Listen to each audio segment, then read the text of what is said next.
Di pembelajarannya, kami akan memperkenalkan diri terlebih dahulu.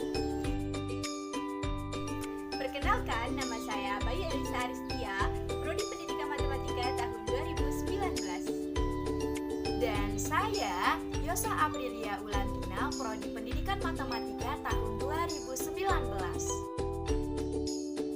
Pada pembelajaran sosiologi ini, kita akan mempelajari pelajaran kelas 10 tentang gejala sosial dengan kompetensi dasar 3.3 menerapkan konsep-konsep dasar sosiologi untuk memahami ragam gejala sosial di masyarakat. Adapun indikator pencapaian kompetensi, yang pertama, menjelaskan pengertian dari gejala sosial, yang kedua, menjelaskan faktor penyebab gejala sosial yang ada di masyarakat, yang ketiga, menjelaskan ragam gejala sosial, yang keempat, menganalisis contoh gejala sosial di masyarakat, yang kelima, menjelaskan konsep dasar sosiologi dalam konteks gejala sosial, yang keenam, menjelaskan dampak gejala sosial dalam masyarakat, dan yang ketujuh, mengidentifikasi penyelesaian masalah dari dampak gejala sosial. Halo, saya Bayu Elisa Aristia. Pada kesempatan kali ini, saya ingin menjelaskan nih kepada teman-teman apa sih pengertian dari gejala sosial, lalu apa saja sih faktor penyebab gejala sosial yang ada di masyarakat, dan apa saja ragam dari gejala sosial.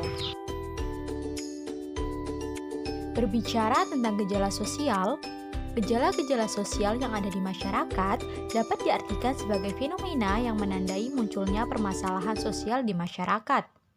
Fenomena sosial merupakan gejala-gejala atau peristiwa-peristiwa yang terjadi dan dapat diamati dalam kehidupan sosial. Lalu, apa saja sih faktor penyebab dari gejala sosial itu?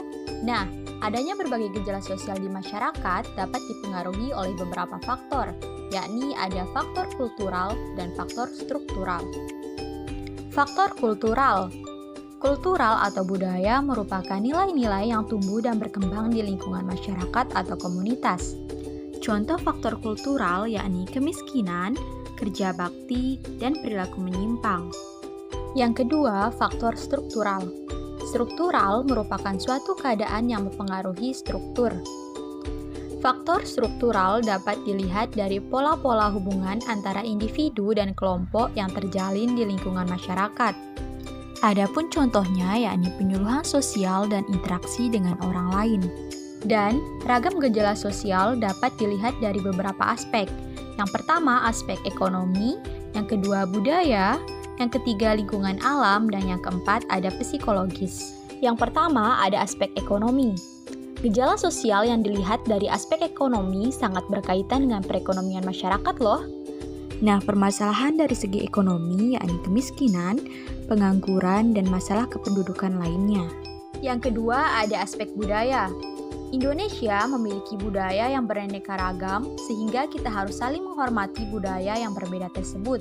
Seperti semboyan Bhinneka Tunggal Ika, di mana berbeda-beda tetapi tetap satu tujuan. Yang ketiga di sini ada lingkungan alam. Karakteristik gejala sosial dalam bidang lingkungan alam menyangkut aspek kondisi kesehatan. Misalnya, seseorang yang terkena penyakit dapat menimbulkan gejala sosial di lingkungan sekitarnya. Yang keempat ada psikologis. Perilaku seseorang atau individu dalam kehidupan sehari-hari dipengaruhi oleh aspek psikologis. Bila seseorang mengalami gangguan kejiwaan, dapat menimbulkan gejala sosial di masyarakat. Misalnya, disorganisasi jiwa, aliran ajaran sesat, dan lain-lain. Hai, bertemu lagi dengan saya Yosa Aprilia Ulantina, dan kali ini kita akan membahas tentang apa saja sih contoh gejala sosial di masyarakat, lalu bagaimana konsep dasar sosiologi dalam konteks gejala sosial, apa saja dampak gejala sosial dalam masyarakat, serta bagaimana penyelesaian masalah dari dampak gejala sosial. Adapun contoh-contoh gejala sosial di masyarakat, yang pertama adalah kemiskinan. Kemiskinan terjadi dikarenakan ketidakmampuan seseorang dalam memenuhi kebutuhan-kebutuhan primer. Namun, dalam sosiologi, salah satu faktor penyebab munculnya masalah tersebut karena lembaga kemasyarakatan tidak berfungsi dengan baik, yaitu lembaga kemasyarakatan di bidang ekonomi. Permasalahan tersebut dapat menyebar ke bidang lainnya seperti pendidikan dan sosial. Yang kedua adalah masalah remaja.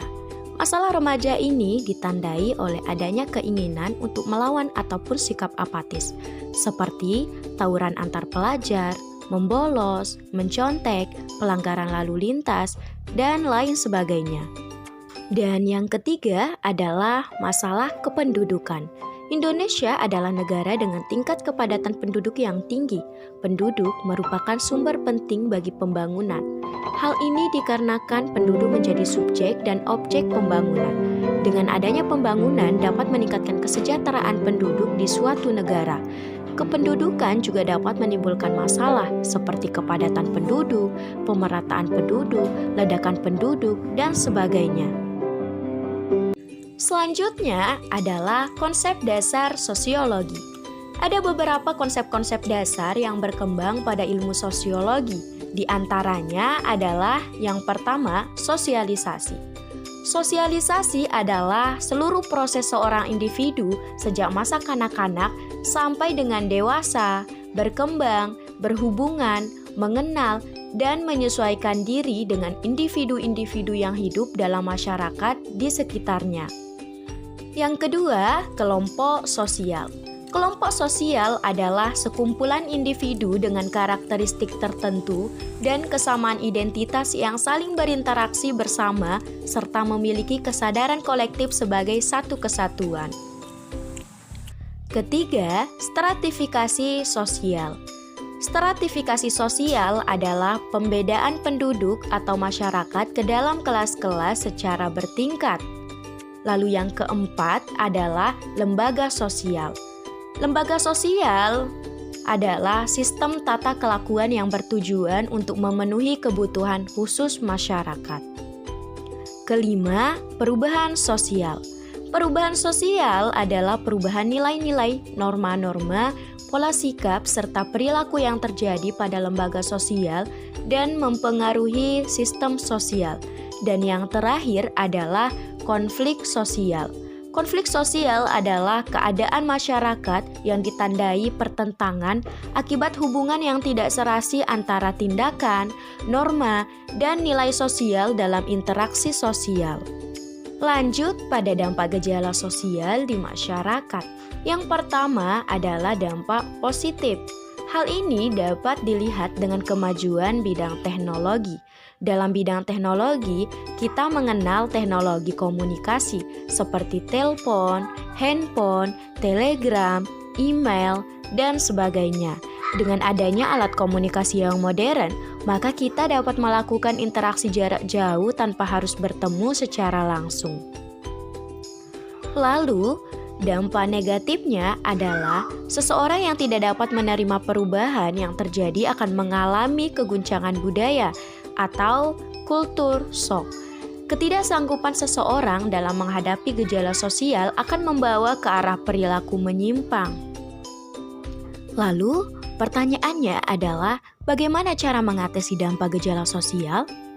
Caranya dengan adanya pengendalian sosial.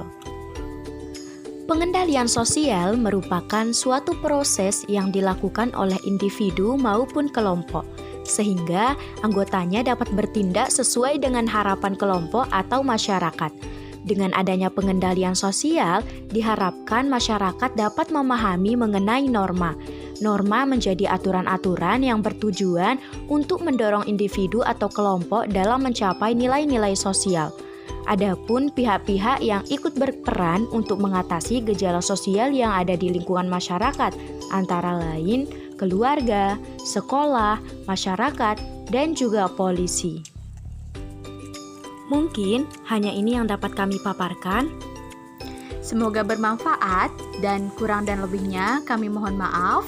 Assalamualaikum warahmatullahi wabarakatuh. Sampai jumpa pada video selanjutnya.